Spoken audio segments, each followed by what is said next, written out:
Bayangkan, suatu siang, langit tiba-tiba berubah terang. Seolah ada matahari kedua yang muncul entah dari mana. Dalam hitungan detik, hawa panas yang luar biasa membakar permukaan bumi. Disusul suara ledakan dahsyat yang getarannya terasa ribuan kilometer jauhnya. Ini bukan adegan film fiksi ilmiah. Ini bukan bom. Bukan juga perang. Ini adalah kekuatan batu raksasa yang jatuh dari luar angkasa. Namanya meteor. Dan dalam sejarah planet kita, beberapa di antaranya pernah datang dan hampir memusnahkan seluruh kehidupan di bumi. Jadi, apa sebenarnya meteor itu? Sederhananya, meteor adalah batuan luar angkasa yang tertarik gravitasi dan memasuki atmosfer bumi dengan kecepatan luar biasa. Sebagian besar ukurannya kecil, seperti kerikil atau pasir, dan akan terbakar habis di atmosfer, menciptakan pemandangan indah yang kita sebut bintang jatuh.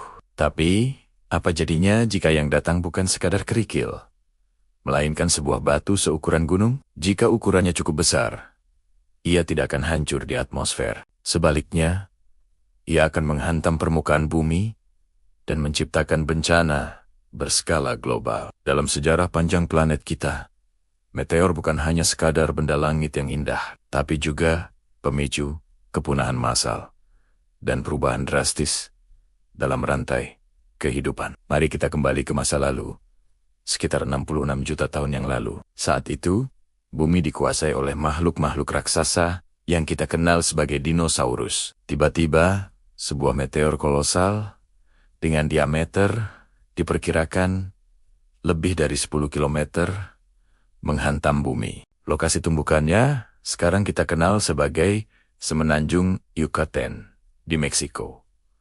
Dampaknya sungguh tak terbayangkan. Ledakan yang dihasilkan setara dengan miliaran bom nuklir yang diledakkan secara bersamaan. Hantaman ini memicu tsunami setinggi ratusan meter yang menyapu daratan. Energi panas yang dilepaskan membakar hutan di seluruh penjuru dunia, menciptakan kebakaran global yang masif. Tapi, bencana belum berakhir. Miliaran ton debu dan partikel sulfat terlempar ke atmosfer, menyelimuti bumi dalam kegelapan pekat selama bertahun-tahun. Matahari tertutup total. Tanpa sinar matahari, fotosintesis berhenti, tumbuhan mati, rantai makanan runtuh, dan suhu bumi anjlok drastis. Inilah peristiwa mengerikan yang dikenal sebagai kepunahan massal Caperpeliogen, yang mengakhiri era dinosaurus dan membuka jalan bagi mamalia, termasuk nenek moyang kita, untuk berkembang. Tumbukan meteor dahsyat seperti itu selalu meninggalkan bekas. Jejaknya adalah kawah raksasa yang menjadi saksi bisu bencana dari langit. Kawah Chicxulub di Meksiko, bukti pembunuh dinosaurus itu begitu besar hingga sebagian tertutup lautan dan baru bisa diidentifikasi secara pasti.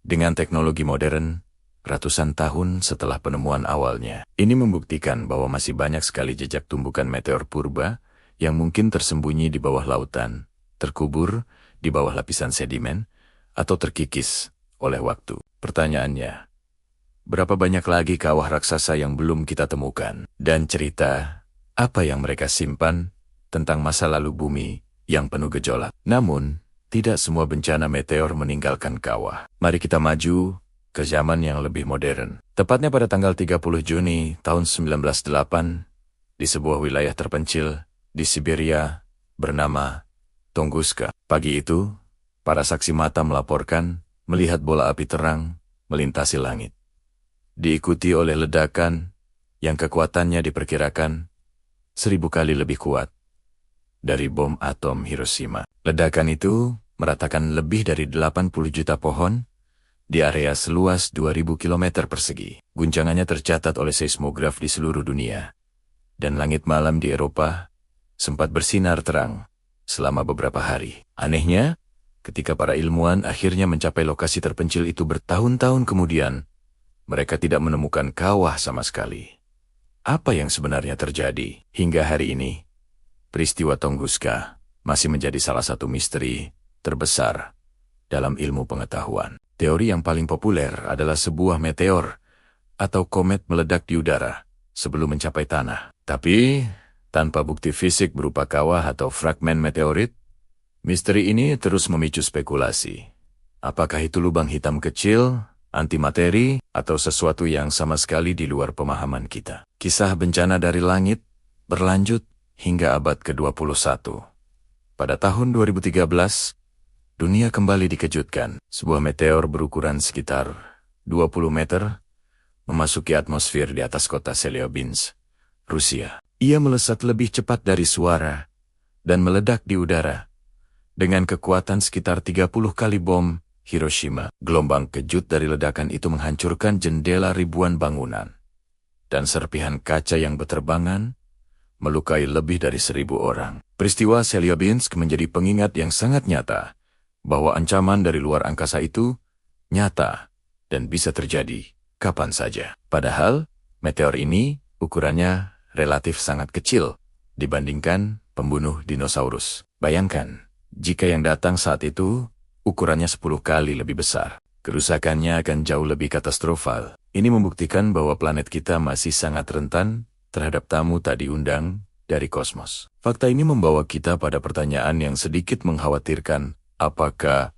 meteor-meteor ini akan terus datang? Jawabannya adalah ya. Para astronom dan ilmuwan percaya bahwa ada ribuan bahkan jutaan benda langit dekat bumi atau near Earth objects yang melintasi orbit planet kita setiap tahunnya. Sebagian besar sudah terpetakan dan dipantau. Namun, masih banyak sekali yang ukurannya lebih kecil dan belum terdeteksi. Mereka bersembunyi di kegelapan luar angkasa dan bisa muncul kapan saja. Pertanyaan besarnya adalah, apakah kita, umat manusia, sudah siap jika suatu hari nanti sebuah asteroid raksasa benar-benar berada di jalur tabrakan dengan bumi? Apakah teknologi kita cukup canggih untuk membelokkan atau menghancurkannya? Atau apakah sejarah kepunahan massal akan terulang kembali?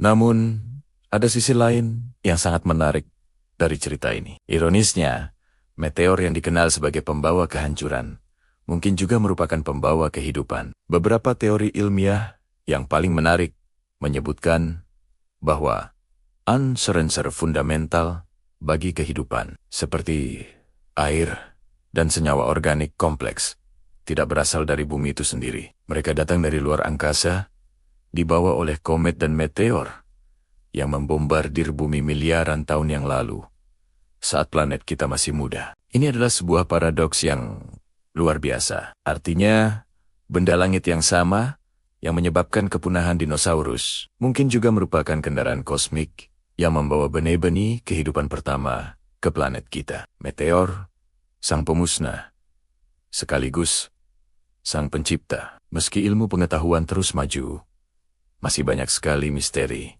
tentang meteor yang belum terpecahkan. Seberapa sering sebenarnya meteor seukuran pembunuh dinosaurus menghantam bumi? Apakah ada siklus tertentu? Apakah ada ancaman besar yang mungkin disembunyikan di balik orbit matahari sehingga sulit kita deteksi? Dan yang terpenting, bisakah manusia benar-benar mencegah bencana tumbukan di masa depan? Satu hal yang pasti, ancaman dari langit itu nyata dan belum berakhir. Langit di atas kita bukan hanya sekadar ruang kosong, tapi sebuah lautan kosmik yang penuh dengan benda-benda yang bisa mengubah takdir planet kita dalam sekejap. Pada akhirnya, kisah tentang meteor ini adalah pengingat yang kuat tentang posisi kita di alam semesta. Manusia, dengan segala teknologi dan kecerdasannya, bukanlah penguasa jagat raya. Kita hanyalah penghuni kecil di sebuah planet yang rapuh, yang mengorbit sebuah bintang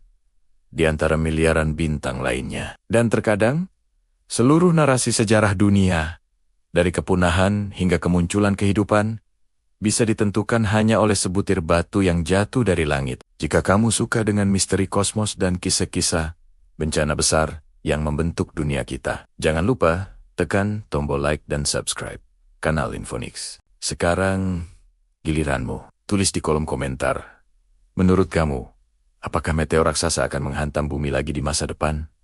Atau kita sudah benar-benar aman? Sampai jumpa di penjelajahan misteri berikutnya.